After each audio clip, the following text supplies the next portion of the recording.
ఇవాళ పిచాచిని వశం చేసుకునే అతి గోప్యమైన విద్య. ఈ రోజుల్లో కూడా పిచాచి ప్రత్యక్ష దర్శనం. ఓం నమః పిశాచిన్యే, ఓం నమః కారుణ్యవత్యే, ఓం నమః శక్తి రూపిణ్యే. ఈరోజు నేను మీకు ఓ అద్భుతమైన విద్యను చెప్పబోతున్నాను. అది భయపెట్టే విద్య కాదు, ఇది మిమ్మల్ని జీవశక్తివంతులుగా చేసే విద్య. పిచాచిని అనే శబ్దాన్ని మీరు మర్చిపోండి.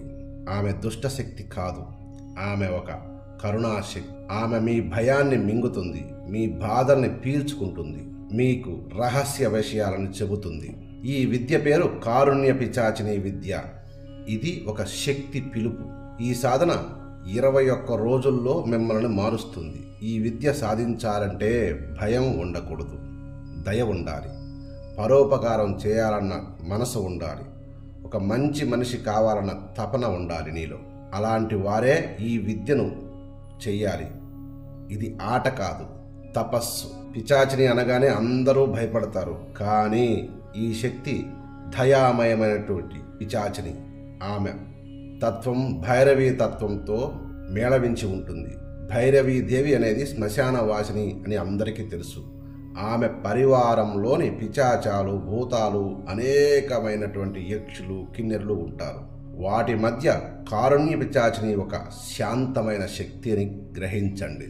ఆమె మనస్సులో ఉన్న బాధలను శాంతిపరుస్తుంది, మన భయాలను ప్రారదోలుతుంది. ఆమె దగ్గరకు వెళ్ళాలంటే భక్తి ఉండాలి, భయం కాదు. ఈ శక్తిని పిలవడానికి ఓ శాబర మంత్రం ఉంది. ఈ మంత్రం 4 లోకాలకు తాళం తీయగలదు. వినండి శ్రద్ధగా, భక్తితో. ఓం శ్రీం క్రాం క్రూం గ్రాం గ్రీం గ్లాం కారుణ్య పిచాచిని వద వద కురు కురు మే జ్వల జ్వల ప్రజ్వల త్రాం త్రాం హ్రీం హోం ఫట్ సౌం లం లం. ఓం కారుణ్య పిచాచిని వశమేవ కురు స్వాహ అనే ఈ మంత్రాన్ని ప్రతిరోజు 1111 సార్లు జపించాలి. ఒకే సమయం, ఒకే ఆసనం, ఒకే స్థలం. జపమాలగా మీరు ఏదైనా వాడుకోండి. ఆసనంగా దర్భచాప వేసుకోండి, దానిపైన నల్లని వస్త్రం పరుచుకొని కూర్చోండి. శంభాసనం ఉన్నవాళ్ళు శంభాసనాన్ని వేసుకొని ఈ సాధనని చేయొచ్చు. ఈ సాధన నియమాలు: సాధనా సమయం రాత్రి 12 గంటల నుంచే మొదలు పెట్టాలి. ఇంట్లో మాత్రం ఈ సాధన చెయ్యకండి. కూర్చునే దిశ తూర్పుకు అభిముఖంగా. ఈ సాధన చేసే టైంలో సాధకుడు శిరస్థానంగా ఒక కిరీటంలాగా తడిసిన బిల్వపత్రాలతో కంకణం ఒకటి తయారు చేసి తల మీద పెట్టుకొని మాత్రమే ఈ సాధన చెయ్యాలి. ఈ విషయాన్ని మర్చిపోవద్దు. బ్రహ్మచర్యం ఖచ్చితంగా పాటించాలి. మాంసం, మద్యం, ధూమపానం, అసత్యం, వ్యామోహం ఎవరిపైనా ఉండకూడదు.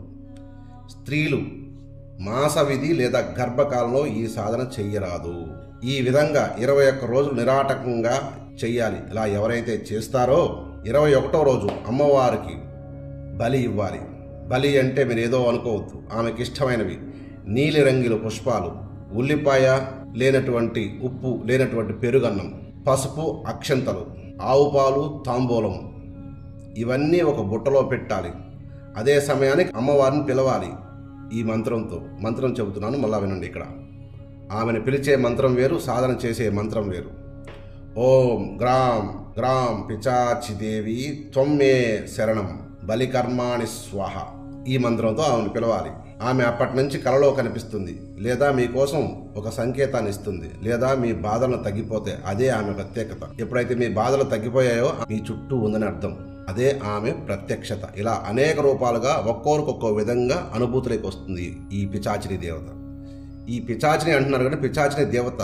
ఈ దేవత ఉపదేవతల పరివారాల్లో, భైరవి పరివారంలో ఈ ఒక ఆమె ఉంటుంది. ఈ విద్యను సత్యంగా సాధించిన వారికి లభించేది కలలో ఆమె దర్శనం.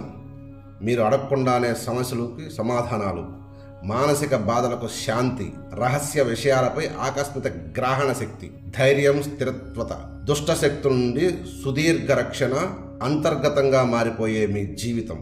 ఇది ఒక తపస్సు, ఇది ఒక గోప్య విద్య. ఈ విద్యను ఎవరైనా సాధించిన తర్వాత ధర్మ విరుద్ధంగా వాడాలనుకుంటే మాత్రం అలా వాడితే ఈ శక్తి వారిని మాత్రం వదలదు. ఆ శక్తిని అవమానిస్తే శిక్షిస్తుంది, ప్రేమిస్తే రక్షిస్తుంది. ఆమెను గౌరవించండి, ఆమెను పిలవండి. ఆమెను మీలోనే స్థాపించుకోండి.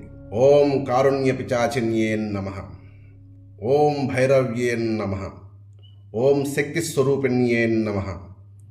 ఓం సత్యం సత్యం సత్యం. సర్వే జనా సుఖినో భవంతు.